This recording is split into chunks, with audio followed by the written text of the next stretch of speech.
अभी तक यहाँ उत्तम आकिंचन्य धर्म का व्याख्यान किया गया था। अब इसके आगे संप्रति शास्त्रकारः क्रम प्राप्तस्य उत्तम ब्रह्मचर्य धर्मस्य स्वरूपं निर्देशन्ति। अब यहाँ शास्त्रकार आचार्य श्री कुंददेव क्रम प्राप्त उत्तम ब्रह्मचर्य धर्म के स्वरूप को कहते हैं। सवंगम पेच्छन्तो इथीनं तासुमयदुरदी भावं सोपम्यचेर भावं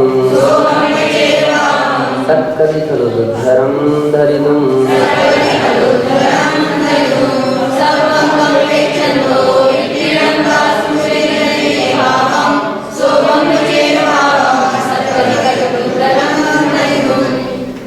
यहाँ कहते हैं कि जो साधु सवंगम पेच्छन्तो इत्थीनं स्त्रियों के सर्व शरीर को देखते हुए तासु मुयदु रति भावम जो उसमें रति भाव का त्याग कर देता है सो गम्यचेर भावम सक्कदि खलु दुद्धरम धरिदुम ऐसे बड़ी कठिनता से धारण करने वाले ब्रह्मचर्य भाव को जो धारण करते हैं वह नियम से उत्तम ब्रह्मचर्य धर्म कहलाता है।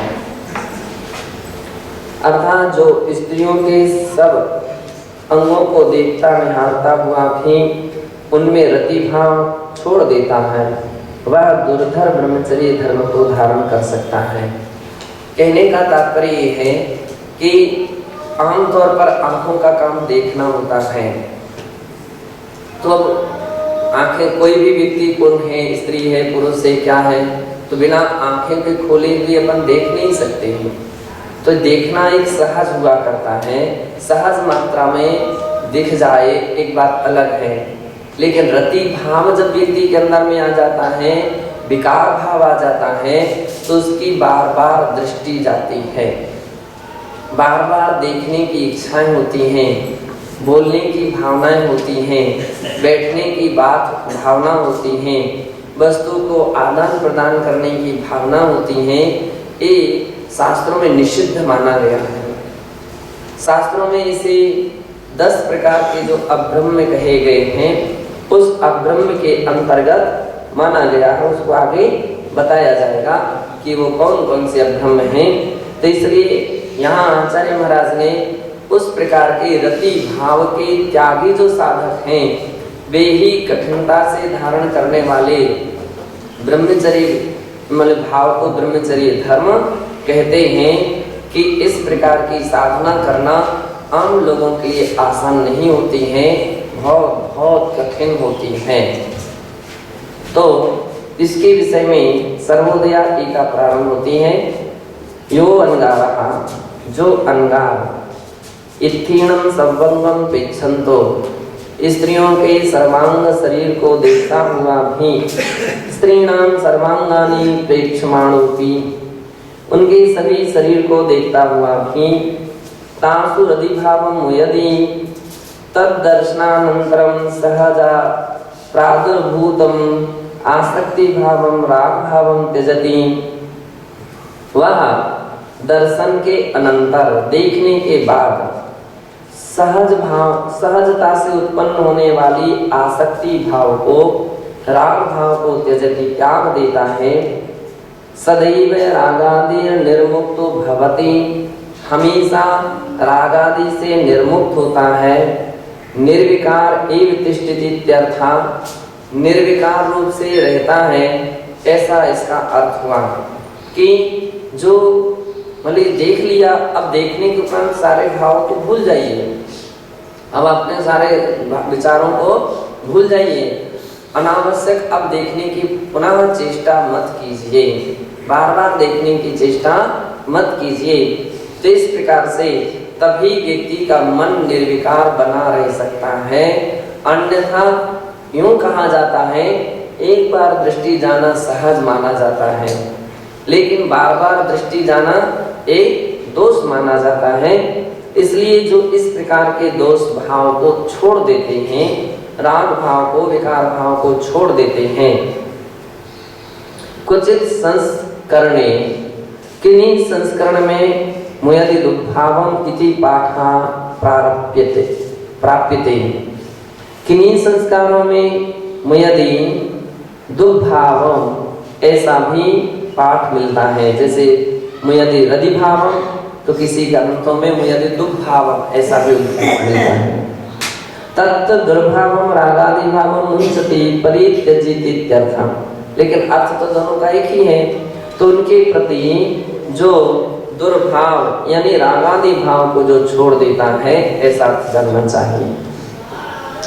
सामान्यतया संसारी अज्ञानी जीवा, सामान्य रूप से अज्ञानी संसारी अज्ञानी जीव स्त्रीणाम नेत्र मुख कपोल कटि प्रभृति विविधांगेषु मनोहरेषु कस्यचिदेकस्य एकाधिकानां वा निरीक्षणं करोति। नेत्र मुख कपोल यानी गाल, कटि प्रभृति कमर इत्यादि विविध अंगों को मनोहरेषु जो कि मनोहर हैं उनको कस्यचिद एकस्य उन सभी को अथवा उनमें से किसी एक को एकाधिकानां वा निरीक्षणं करोति अथवा एक से अधिक का निरीक्षण करता है। निरंतरं चिरकालं दृष्टुम उद्यतते, अर्थात निरंतर देखता रहता है। अपने यहाँ बोलते हैं टकटकी लगा करके देखना, अपनी भाषा में क्या बोलते हैं? टकटकी, घूर घूर करके देखना। तो कुछ लोग ऐसे रहते हैं कि उनकी दृष्टि एकदम खराब, जिनकी दृष्टि रहती है, जिनका मन अच्छा नहीं होता है, तो वे बार बार देखते रहते हैं और स्थिर नेत्रों से यानी अधिक मात्रा में उसी में उनकी दृष्टि बनी रहती है, उसी में उनके विचार बने रहते हैं। तो इस प्रकार से देखिए, सज्जन पुरुष जिसे देखने में शर्माता है, अपने आप में शर्मिंदित होता है। स्त्रियों को देखना आमतौर पर शर्मिंदित माना जाता है, बार बार नहीं देखना चाहिए। बात करना, चर्चा करना, हंसना, बात करना इत्यादि की बातों के लिए आमतौर पर निषिद्ध माना जाता है कि नहीं होना चाहिए, है ना। तो लेकिन जो बिल्कुल एकदम टकटकी लगा करके देखता रहता है, तो इससे क्या बतला रहे हैं? मोहाविष्टो भूत्वा, बराबर देखता रहा तो बिना मोह के आविष्ट हुए वो व्यक्ति अनवरत किसी को देख सकता नहीं। तो इसलिए मोहाविष्टो भूत्वा, मोहाविष्ट होकर के विवेकहीनो अयम विवेकहीनो अमर्यादित आचरण प्रवर्तते। अब वो विवेकहीन होता है, जब विवेक समाप्त हो गया तो अमर्यादित आचरण उसकी प्रारंभ होने लगते हैं। हंसने के, मजाक करने के, बात करने के उसके संकेत झलकने लगते हैं, बराबर देखने का परिणाम निकलता है। किम बहुना काष्ठ निर्मिताया स्त्री मूर्तिरपि दर्शनेन जनो मोहाविष्टो होते। और तो क्या, काष्ठ आदि लकड़ी इत्यादि से बनी हुई स्त्रियों की मूर्तियों के देखने में भी आम लोग जो होते हैं मोहाविष्ट हो जाते हैं। बहुत जगह ऐसे स्थान रहते हैं कि जिनमें विभिन्न प्रकार के अच्छी किस्म के चित्र नहीं रहते हैं, यानी अच्छे भी चित्र रहें तो भी स्त्रियों को देखने के लिए निषिद्ध माना गया है। सील के 18,000 जहाँ पर भेद किए गए हैं, तो वहाँ पर 4 प्रकार की स्त्रियां कही गई हैं। काष्ठ स्त्री, अच्छा इसमें आने वाला है, तो यहाँ पर आने वाला है कि वो इस प्रकार की जो स्त्रियां हैं, तो काष्ठ आदि स्त्रियों के प्रति भी देख देख करके व्यक्ति क्या हो जाता है? मोहित हो जाता है, मोहाविष्ट हो जाता है। तब तो फिर चेतन स्त्री के विषय में तो कहना ही क्या है। उत्तम से ज्ञानार्णव, ज्ञानार्णव की 14वें अध्याय के 15वें और 22वें श्लोक में, या 15 से 22वें श्लोक में इस प्रकार से कहा है। पुस्तोपल विनिष्पन्नम दारुचित्रादिकल्पितम् अपि वीक्ष्य वपुः स्त्रीणां मुह्यत्यङ्गीन संशयः।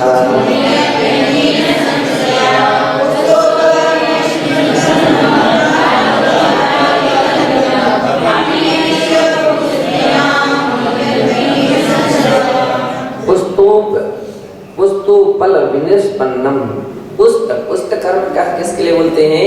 पुस्त कर्म बोलते हैं जो लेप आदि के द्वारा बनाई जाती है ना, लेप कर्म उसके लिए बोलते हैं। तो लेप के द्वारा इसका मतलब सांचे आदि में ढाली गई।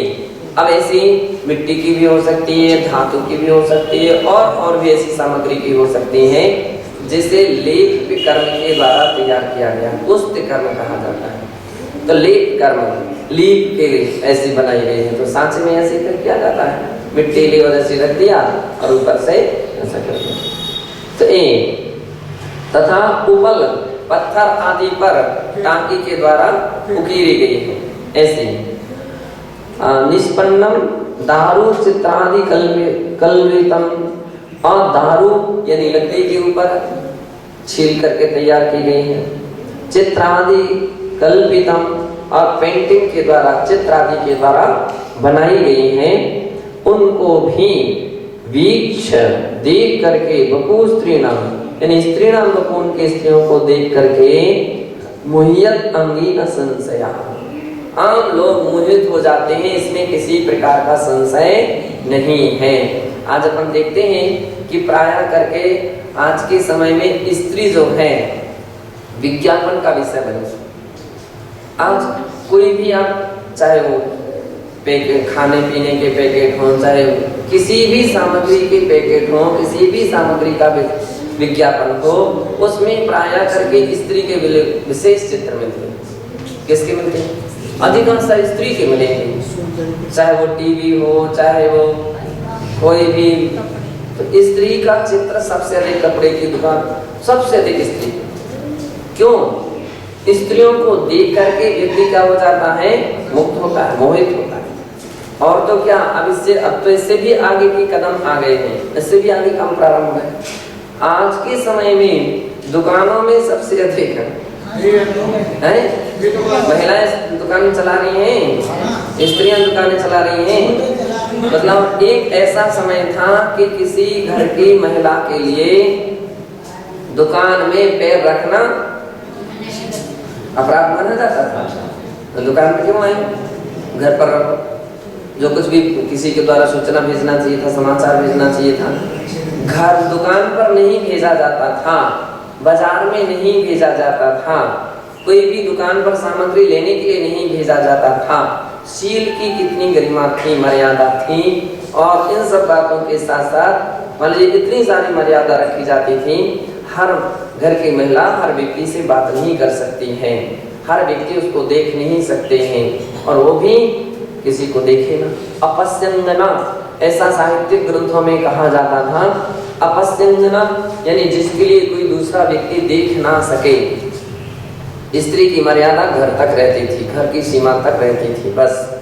अधिक से अधिक अपने खास जो रिश्तेदार होते हैं, अधिक से अधिक मोहल्ले के खास लोग रहते हैं, उनके अलावा आम व्यक्ति से बात करना, आम व्यक्ति से चर्चा करना एक अपराध माना जाता था, निषिद्ध माना जाता था। आज के समय में क्या हो गया? अब दुकान पर बैठी है, दुकान पर बैठी हर किस्म के लोगों से बात करना है, हर किस्म के, हर जाति, हर बिरादरी के, और किस प्रकार के भाव विचार लेकर के व्यक्ति आते हैं, हर तरह के व्यक्ति वहाँ पर दुकान में पहुँचते हैं। सभी से बात करना, सभी से हंसी मजाक करना, मोल भाव करना, है ना। अब ऐसी परिस्थिति में आम स्थिति ऐसी रहती है कि शील की रक्षा करना बहुत कठिन हो जाता है। तो अपन देख रहे हैं कि आम स्थितियां ऐसी हैं कि आज के समय में रोज रोज जो अखबारों में न्यूज आती हैं, रोज रोज समाचार है। अब क्यों माँ बैठी है तो बच्चे भी उसी प्रकार से रहेंगे, है ना। अब बच्चे उसी प्रकार के रहेंगे, उनके ऊपर ब्रेक नहीं रहेगा, उनके ऊपर कंट्रोल नहीं रहेगा, तो कैसी कैसी छोटे छोटे बच्चों पर भी ऐसी गलत हरकतें लोगों के द्वारा देखी जाती, सुनी जा रही, पढ़ी जा रही है। तो ये स्थितियां क्यों खड़ी हो रही हैं? क्योंकि इनके ऊपर आपने दृष्टि डाली, तो इस प्रकार के विचारों में विकार भाव उत्पन्न हुए। सच्चे और संत पुरुषों के लिए कहा जाता है, साधु पुरुषों के लिए कहा जाता है कि इसलिए बार बार नहीं देखना चाहिए, विकारी भाव अपने मन में नहीं आने देना चाहिए, कम से कम संपर्क होना चाहिए। क्यों? अपन शील व्रत को त्याग करें। एक बार गृहस्थ की फिर भी चलो उसकी वो समझे, उसके विषय में वो जाने, अब उसका व्रत नहीं है, उसका संयम नहीं है, उसको कुछ भी हो सकता है, कोई चार बातें सुना दे और चार चांटे लगा दे तो उसको कोई अंतर नहीं आने वाला है, अपने आप उसके लिए लेन पर। लेकिन साधु होकर के यदि कोई इस प्रकार का करता है तब तो फिर अच्छा नहीं माना जाता, अच्छी बात नहीं मानी जाती है। तो उनके लिए चाहिए कि इस प्रकार की पद्धतियों पर ब्रेक रखें साधुओं को, और वे ही साधु अच्छे माने जाते हैं, श्रेष्ठ और सही माने जाते हैं जो स्त्रियों से उचित या अत्यंत आवश्यक या अत्यंत आवश्यक जो काम है उसके अलावा संपर्क नहीं रखते, ब्रेक रखते हैं। तुम्हारी कोई जिम्मेदारी नहीं है, कोई आवश्यक काम नहीं है, कोई आवश्यक ऐसी कोई व्यवस्था नहीं है, और फिर भी आपकी चेष्टा जो झलक रही है, आपकी वृत्तियां झलक रही हैं, तो ये निश्चित है व्यक्ति के अंदर में कहीं ना कहीं, एक वैज्ञानिक ने भी लिखा है, उस वैज्ञानिक ने बहुत अच्छे मान लीजिए उसने चिंतन लिखे हैं या उनका शोधात्मक पॉइंट लिखा है। उन्होंने लिखा शरीर के अंदर हर प्रकार के हार्मोन्स पाए जाते हैं, शरीर के अंदर हार्मोन्स पाए जाते हैं। तो अधिकांशतः जो हार्मोन्स स्त्री की ओर अभिमुख होता है वो व्यक्ति के विकार भावों से ही इस प्रकार के निर्माण करता है। उसकी आंखें बार बार नहीं जा सकती हैं, लेकिन वो हार्मोन्स उसके क्या करते हैं, बार बार देखने के लिए प्रेरित करते हैं, बार बार बात करने के लिए प्रेरित करते हैं, बार बार उसकी ओर जाने के लिए प्रेरित करते हैं। आप कभी देखिए अगर इस बस में या ट्रेन में या कहीं और भी ऐसे रिक्शे में कोई स्त्री बैठी हो, दो सीट हैं और एक सीट पर स्त्री बैठी हुई है, भले यूं कहें कि एक पर पुरुष बैठा है, एक पर स्त्री बैठी हुई है, दोनों के पास स्थान खाली है, और तीसरा व्यक्ति अगर आ जाए तो जो सज्जन प्रकृति का नहीं है, दुर्जन प्रकृति का है, वो अधिकांशतः बैठने की कोशिश करेगा कहाँ पर, स्त्री की सीट पर जो खाली है या उसके पास जगह है वहां बैठने की अधिक प्रयास करेगा, वहां बैठने की अधिक चेष्टा करेगा। तो बोले वो हार्मोन्स जो हैं उसके लिए इस प्रकार के प्रेरित करते हैं, और ऐसी प्रेरणा के कारण से व्यक्ति इस दिशा में वो अभिभूत होता है, और यदि उस पर ब्रेक न लगाया जाए, कंट्रोल न लगाया जाए तो वह बहुत बड़े अन्याय और अत्याचार भी कर सकता है। और यही कारण है कि साधु पुरुष जो होते हैं देखने पर ही ब्रेक रखते हैं, देखने के लिए भी अच्छी बात नहीं मानते हैं। बात करना और हंसी करना ये तो बहुत दूर की बात रही, ज़्यादा देखते नहीं हैं। जितने त्याग ब्रह्मचर्य व्रत की धारणा करने वाले होते हैं उनके लिए चाहिए कि कभी प्रसंग भी आ जाए बात करने का तो अनवरत कटाक्ष लेकर के ना बैठे, आमने सामने होकर के ना बैठे हैं।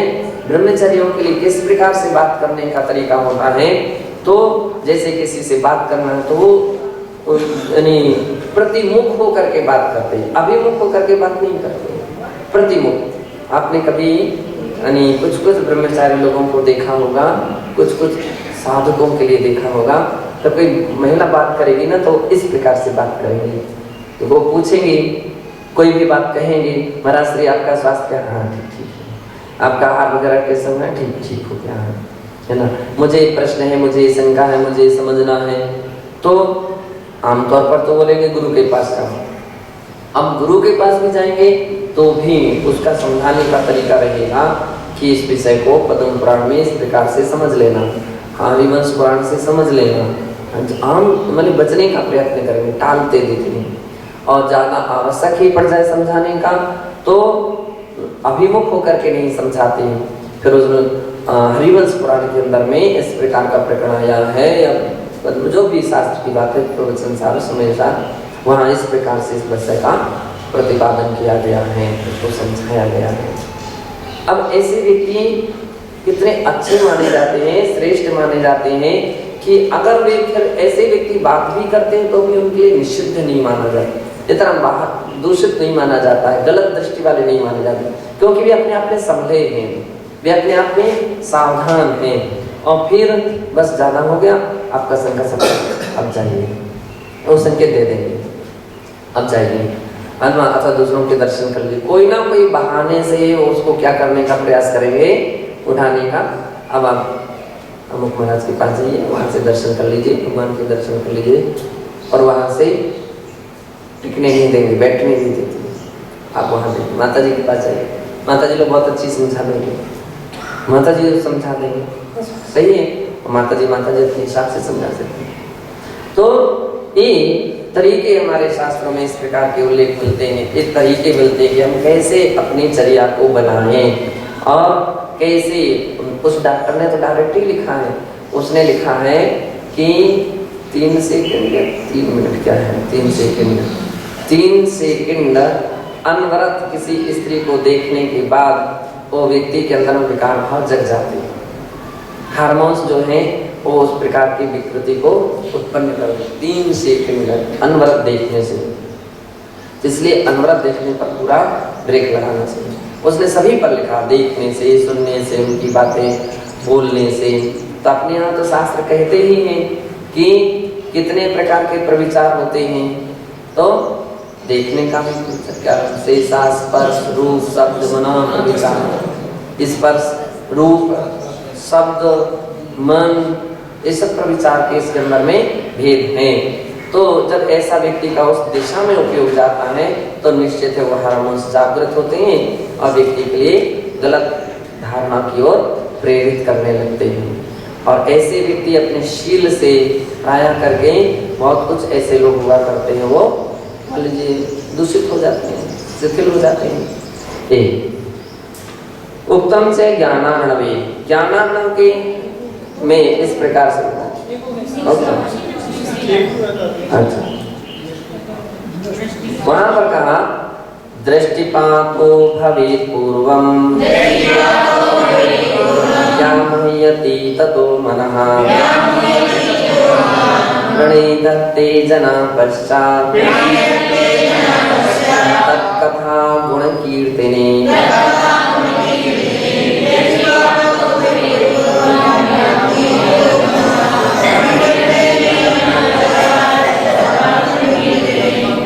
दृष्टिपातो भवेत् पूर्वम व्यामोहयति ततो मनः। कह रहे हैं पूर्वम, सबसे पहले व्यक्ति दृष्टिपात होते हैं।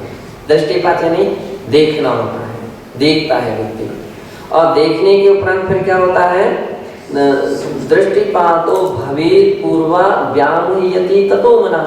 देखने के उपरांत मुग्ध होता है, मोहित होता है, मोहित होता है, क्योंकि जितनी जल्दी स्त्री की ओर मोहित होता है पुरुष के प्रति ऐसे भाव उतने नहीं होते हैं। उसकी स्त्रियों के प्रति कोई भी मान लीजिए प्रतिलिंगी जो रहते हैं, यानी साहित्यकार या दार्शनिक लोग तो यहाँ तक कहते हैं खाली मनुष्यों में ही स्थिति नहीं है, ये पशु पक्षियों में भी इस प्रकार की स्थितियां पाई जाती हैं। जो विलिंगी जो रहते हैं, विरोधी लिंग वाले, तो उनके अंदर में एक ऐसी सहज स्थितियां बनती हैं, तो वो उस ओर फिर क्या होते हैं, मोहित होते हैं, उस ओर दिशा में कदम बढ़ाने का प्रयास करेंगे। तो मन उसकी ओर मोहित होता है। प्रणिधत्ते जना पश्चात् तत्कथा गुण कीर्तने, और इसके उपरांत मनुष्य के अंदर में फिर क्या होता है, उसके विषय में वार्ता प्रारंभ होती है, भावना उत्पन्न होती है। अब तरीके हंसना, देखना, अभी तरीके हैं कि उसको दूसरे को कैसे बोलने के लिए प्रेरित किया जाए। तो इस प्रकार की स्थितियां होती हैं।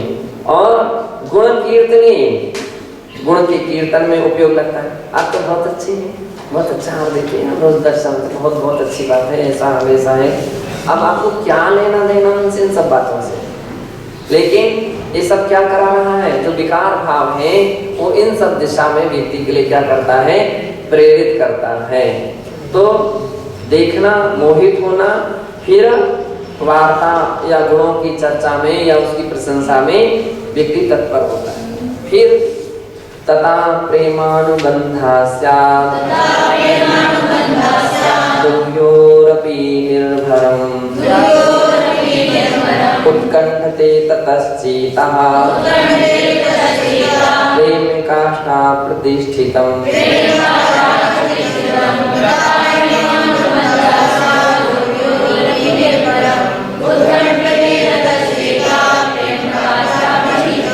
तथा प्रेमानुबंधा, चर्चा वार्ता होने के होते होते क्या होता है, व्यक्ति का प्रेमानुबंध हो जाता है, ऐसी स्थिति हो जाती है।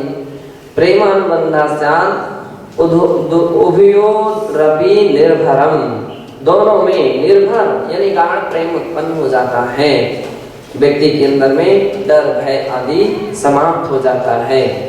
उत्कंठते ततश्चेता प्रेम काष्ठा प्रतिष्ठिता, और फिर प्रेम काष्ठा यानी जो उसकी प्रेम की जो सीमा थी उसका उल्लंघन करते, या जो उसकी मर्यादा थी उसको उल्लंघन करके उत्कंठित होता है। तो कुछ लोगों को आप देखिए, है ना, तो जैसे स्त्रियों की बात करने में बड़े खुश होते हैं, बहुत एक्टिव अपने एक्शन दिखाएंगे, खूब बड़े प्रसन्न होंगे, ऐसा लगेगा कि इनको बड़ा बहुत आनंद आ गया है, इनका बहुत संबंध है, बहुत पहले से कोई परिचय है, इतनी अपनी वो दिखाएंगे, उत्कंठा भाव दिखाएंगे। साधुजन में और गृहस्थ में इस प्रकार का अंतर। साधुजन क्या होते हैं, बात सामान्य रूप से करते हैं, बात साधारण रूप से करते हैं।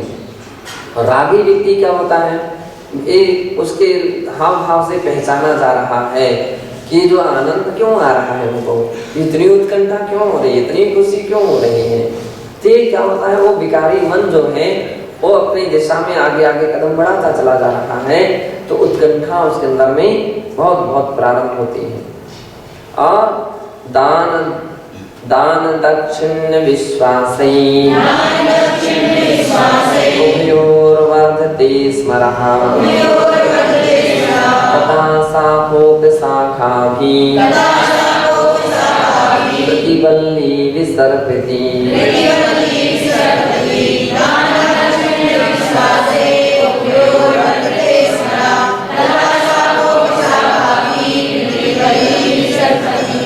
दान दक्षिण, दान प्रारंभ होता है। दान यानी सामग्री का आदान प्रदान, रख लो कोई दिक्कत नहीं, आप कोई अपन हमारे और आप में कोई थोड़ी अंतर है, रख लो और बोले आप रख लो, अरे कोई बात नहीं, हमारे यहाँ रहे आपके यहाँ रहे, कोई दिक्कत नहीं।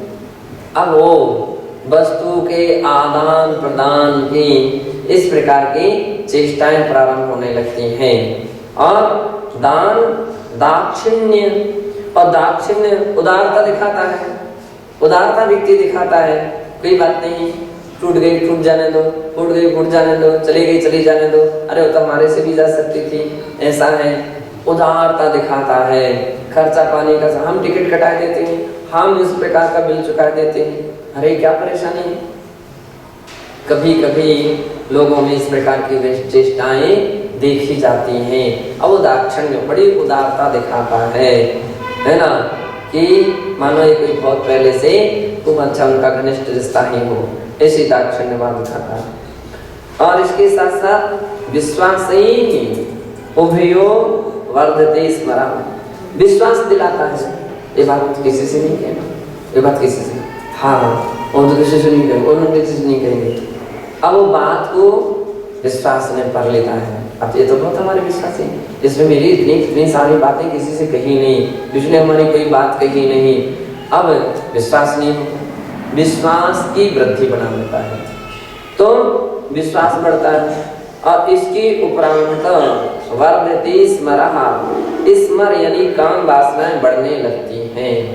अब जब विश्वास आ गया तो फिर जिसके प्रति विश्वास नहीं होता है उसके प्रति तो व्यक्ति फिर भी थोड़ा डर भय करता है, और ज्यादा जब विश्वास जमाने लगता है फिर तो उसके अंदर में वासनाओं के लिए कोई ब्रेक नहीं रहता है, फिर काम वासनाएं बढ़ने लगती हैं।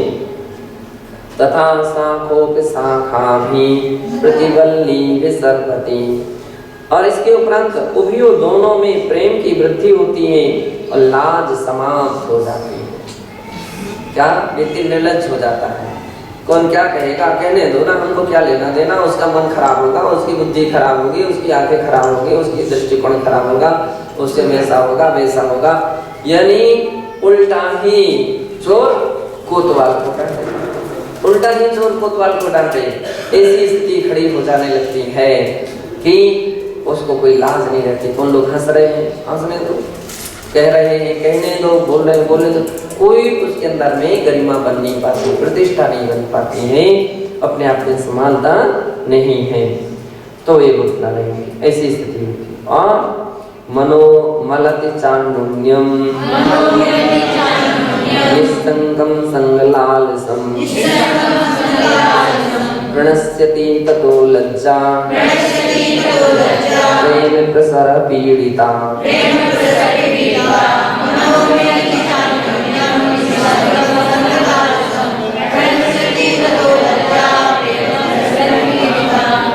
कितनी सुंदर बातें मान लीजिए अपने शास्त्रों में कही हैं, कितनी कितनी ऊंचे तरीके बतलाए हैं कि कैसे व्यक्ति इस प्रकार के गलत रास्ते में कैसे चला जाता है, क्या कारण है कि ऐसे रास्ते पर व्यक्ति पहुंच जाता है और उसकी स्थिति बिगड़ जाती है।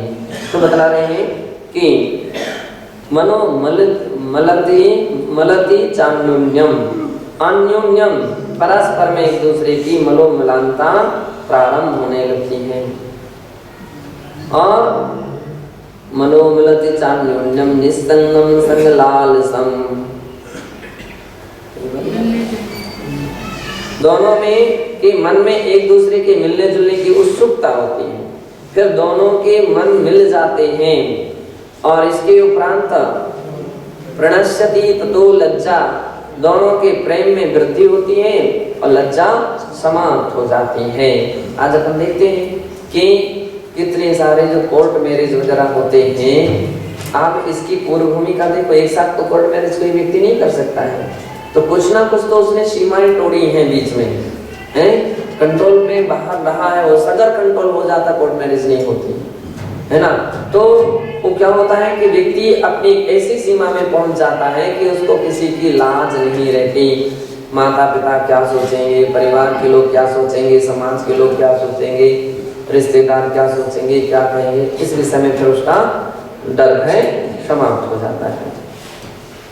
और फिर निस्संगीकृते नरमा रहो जल्पावलंबितम् तीक्ष्णादीन्धनोद्भूतः कामार्ची प्रविजम्भते।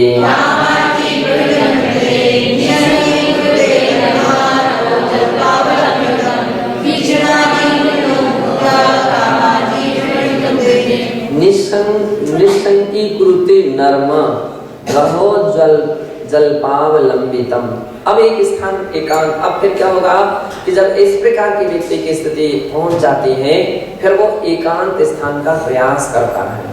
वो अपनी चर्चा में दूसरे लोगों को बाधक समझता है। अब आप देख ले, दो की चर्चा चली होगा, तीसरा आ जाए तो उसका सिर दर्द करने लग जाएगा, उसको बड़ा खराब लगने लग जाएगा, तो उसको बड़ी परेशानी खड़ी होती है।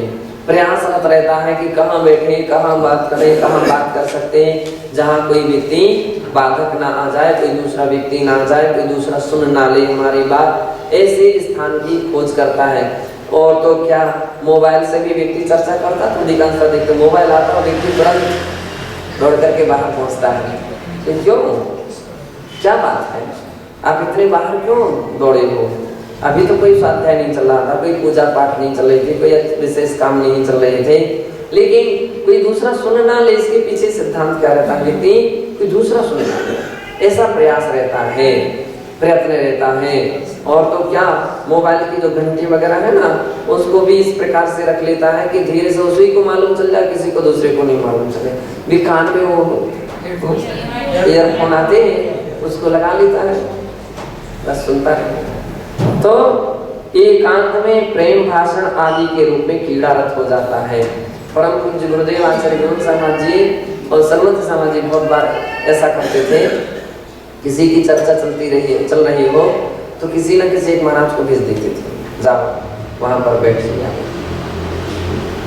अब क्या प्रभाव पड़ रहा है, क्या असर पड़ रहा है।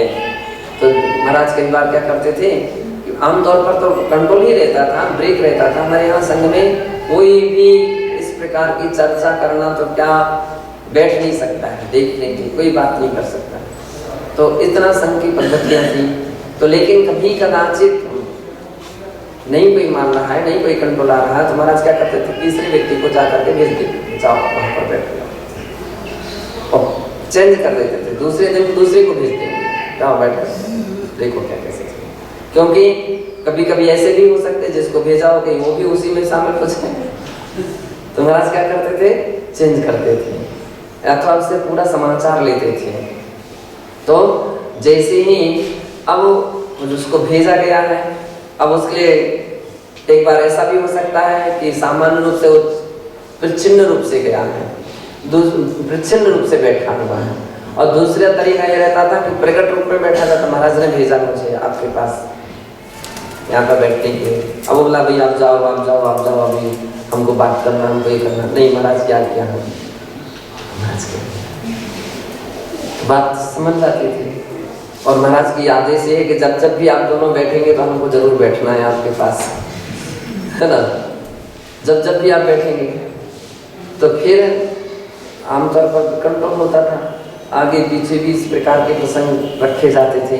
आहार तक के लिए महाराज किसी न किसी व्यक्ति के लिए कहीं ना किसी घुमा फिरा करके भेज देते। मेघना भाई तो अक्सर कर आचार्य श्री ने जैसी संकेत दिया उनके यहाँ जरूर जाना है ना, यदि उनका आहार वहाँ हो तो वहाँ जरूर जाना है।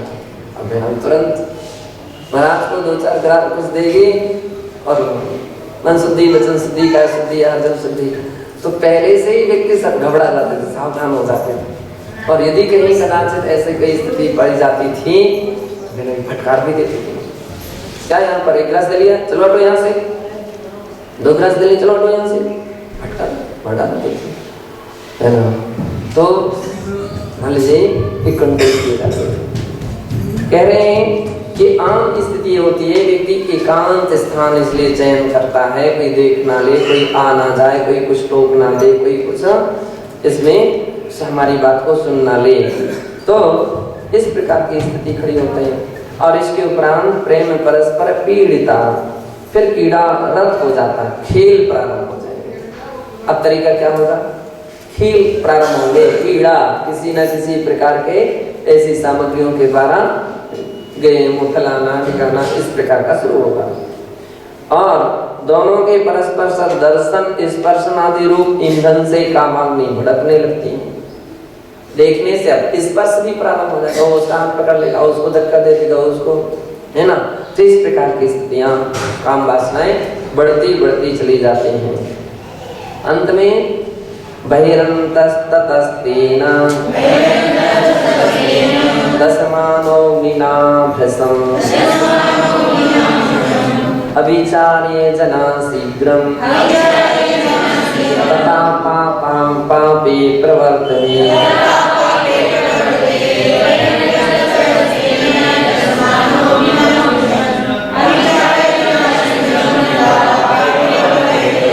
बहिरंतस्ततस्तेन दशमानोऽग्निना भृशम्, और इसके उपरांत अंत में व्यक्ति उन काम अग्नि से अंदर बाहर जलने लगता है। अब उसके अंदर में काम पीड़ा प्रारंभ हो गई है, और अंत में जाकर के अविचार्य विचार समाप्त हो जाता है। जना शीघ्रम तथा पापे प्रवर्तते, फिर वो शीघ्र ही पाप कार्यों में प्रवर्तित हो जाता है। इसलिए श्रुतम सत्यम और श्रुतम सत्यम तपाशीलम विज्ञानं वृत्तमुन्नतम् इंद्रिणी कुरुते मूढ़ः प्रविश्य वनितानले।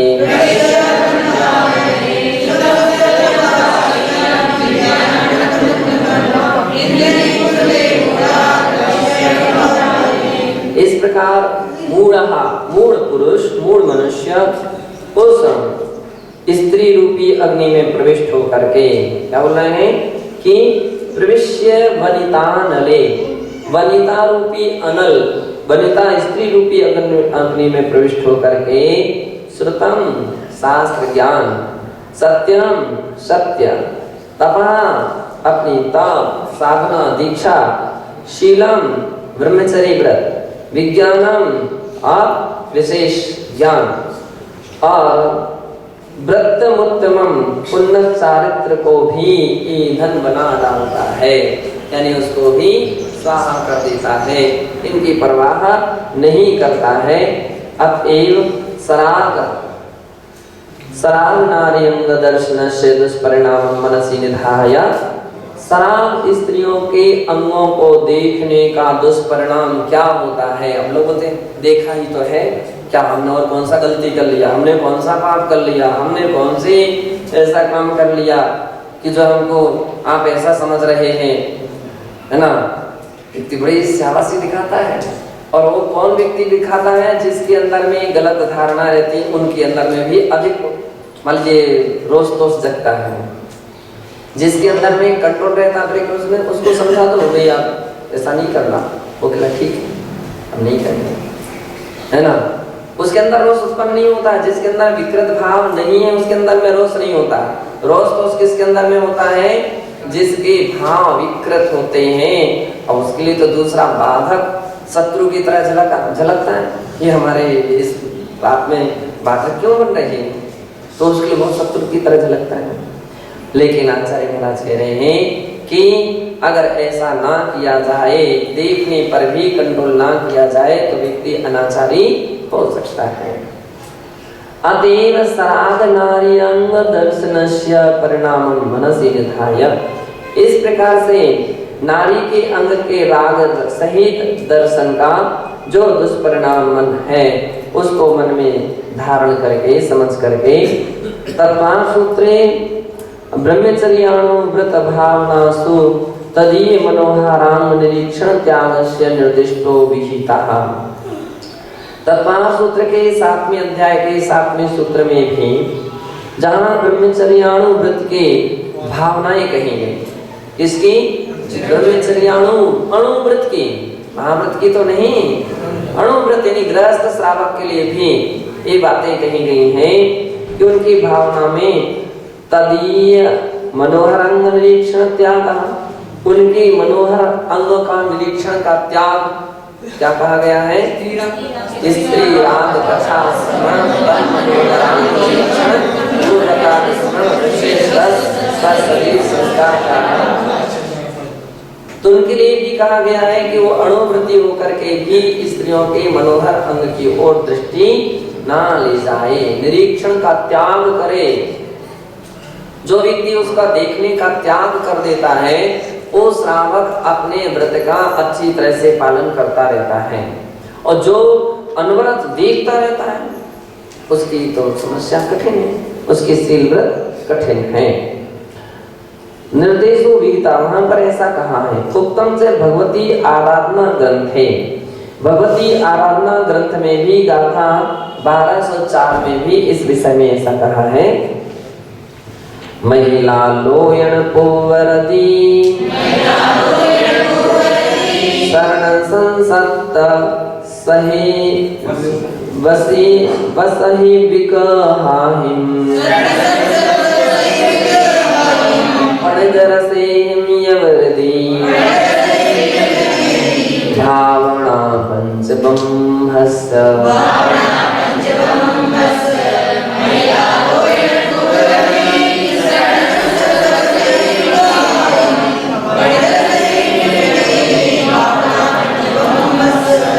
स्त्रियों की ओर महिला आलोयन, महिलाओं को देखना, महिलाओं का आलोकन करना, उनको देखना।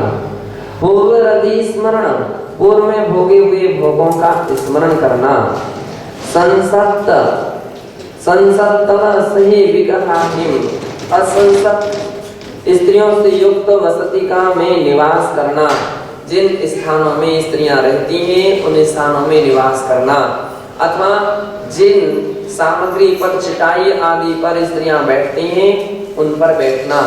आमतौर पर ब्रह्मचारी लोगों को भी, ब्रह्मचारी दीदियों के लिए भी इन बातों के लिए निषेध किया गया है। प्राय अपने संघ की पद्धतियां पहले थी कि अपनी अपनी चटाइयां, छोटी चटाइयां लेकर के चलते थे, कभी भी अन्य गृहस्थों की चटाइयों पर नहीं बैठते थे। तो आज अपन देख रहे हैं कि प्राय करके इन बातों पर व्यक्ति बहुत कम ध्यान रख रहा है।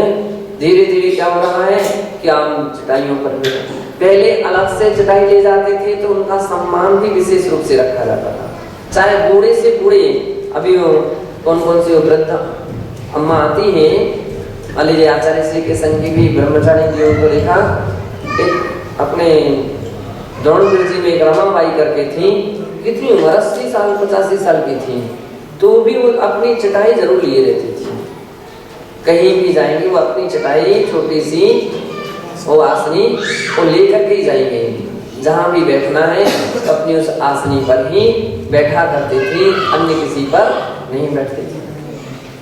तो अपन लोगों को भी चाहिए कि बहनें अपनी आसनी को लेकर के चलें, और निश्चित है अब उनके लिए क्या है, बड़ी चटाइयाँ नहीं देना चाहिए, तो उसको ले जाने लाने में बड़ी परेशानी होती है, तो उनको उस स्थान पर क्या देना चाहिए, आसनी देना चाहिए। बस छोटी आसनी लो, ले अपने साथ ले जाओ और अपने साथ अपनी लाओ, अपनी संभाल करके रखो, अपने हिसाब से रखो। अभी तो पक्का है कि संभाल करके रखना चाहिए, ये तो वृत्ति की बात है। अब वृत्ति, अभी आपने देखा अभी अपने यहाँ एक नवनीत करके ब्रह्मचारी थे, तो जबकि अभी उसका कोई वृत्ति प्रतिमा वगैरह कुछ नहीं है, उदासीन श्रावक की तरह मान लीजिए उनके आश्रम में रहते हैं, तो उनके यहाँ का भी ऐसा ही पद्धतियां हैं कि जो भी व्यक्ति रहते हैं अपनी अपनी चटाइयाँ सभी ब्रह्मचारी लोग अपनी ला करके लाते हैं, अपनी बिछाते हैं और अपने समय अपने हाथ से ले जाते हैं। उसको संभाल करके भी रखने की पद्धतियां हैं, तो अपनी सामग्री संभाल करके रखना चाहिए। गुम जाए तो फिर अपना पैसा खर्च करो और दूसरी लाई करके आप दूसरी मंगाओ, और अन्यथा जमीन पर बैठो उतने समय पर, ये तरीका रहता है। तो गुम जाए तो अपना खर्चा करो। अब ये नहीं होगा कि महाराज हमारी गुम गई आप फिर से दिला दो और दूसरी दिला दो, तो नहीं, ये देने लेने की पद्धतियां परंपराएं नहीं होती। अभी आप श्रावक हैं, अभी गृहस्थ हैं, इतना तो खर्चा कर ही सकते हैं, आप खरीदो, और नहीं तो उसको इतनी संभाल करके रखो, इतनी संभाल करके रखो कि कभी अपने से गुम ही ना पाए, गुम ही ना पाए। अपने यहाँ श्रावक संस्कार शिविर लगते हैं, श्रावक संस्कार शिविर में भी लोगों को चटाइयाँ दी जाती हैं, मतलब गृहस्थ है जो क्या कुछ भी व्रत भी उसका खास नहीं है, फिर भी उसको चटाई दी जाती है और वो चटाई अपनी संभाल करके रखे, उस संस्कार सिखाए जाते हैं, और वो अपने बैग से बांध करके रखता है, बैग से अपना कुछ ऐसे खोसने की सिस्टम रहता, मैं खोस करके रखता है। मतलब जब एक गृहस्थ की इतनी मर्यादाएं हैं तो फिर बड़े शर्म की बात है कि अगर कोई व्रती हो करके और संयमी हो करके भी, प्रतिमाधारी हो करके भी अपनी चटाई ना लाए ना रखें तो अच्छी बात नहीं है। और तो क्या, वो चटाई दूसरे को भी बैठने के लिए नहीं दी जाएगी। दो बहनें हैं, ऐसा नहीं कि या तुम हमारी चटाई पर बैठ जाओ, हमारी तुम ले लो, नहीं होगा ऐसा। जिसकी जो चटाई है उस पर वही बैठेगा, जो भैया लोग हैं तो जिसकी जो चटाई है उस पर वही बैठेगा। अब उसमें बड़े छोटे का विकल्प कुछ भी नहीं है, अपनी चटाई अपने हाथ से होना चाहिए। तो इस दिशा में भी अपन को पूरा ध्यान रखिए और संस्कार जगाओ। तो वसति का यानी कमरे, स्थान इत्यादि में भी संसक्त आमतौर पर क्या होता है कि जुड़ी भी नहीं होना चाहिए। अभी बात अलग है कि कोई स्कूल है, अब उसको कमरे को तो नहीं अलग किया जा सकता है, लेकिन अगर ऐसी कोई संभावना है कि अपन लोग क्या करते हैं कि इस तरफ महाराज लोग रुकेंगे तो उस तरफ, दूसरी तरफ माता जी लोग रुकेंगे, क्यों? संसक्त वसतिका का भी त्याग रहता है। और विशेष करके जिन स्थानों में स्त्रियां रहती हैं वो संसक्त कहलाता है। महाराजों के लिए, पुरुष के लिए, जिसमें पुरुष वर्ग रहते हैं वो स्त्रियों के लिए संसक्त कहलाता है, तो उसको वसतिका का निवास नहीं करना चाहिए। और श्रृंगार संबंधी चर्चाएं, हाव भाव हंसी, ये नहीं होना चाहिए। और इंद्रियों में मद व बल पैदा करने वाले रसों का सेवन नहीं करना चाहिए।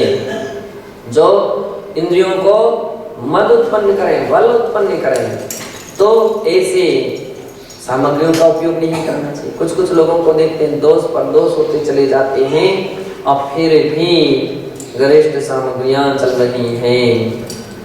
बादाम की चक्की, कहीं काजू की चक्की, कहीं मावा, कहीं गुलाब जामुन, कहीं ए भाई क्या हो सकता। थोड़ी इंद्री पर विजय प्राप्त कीजिए और अपने संयम को मजबूत कीजिए। इस विषय में ध्यान रखिए। इस प्रकार से ये मद या बल को पैदा करने वाले रस का सेवन, इन सबसे व्रत होना ब्रह्मचर्य व्रत की 5 भावनाएं हैं। महावीर जी महाराज इसलिए बहुत ऊंची ऊंची बात करते थे। घी का त्याग करो, काय का त्याग कराते थे? घी का, नमक का, या काय का, ऐसा कुछ है ना, शक्कर, घी, नमक नहीं कुछ।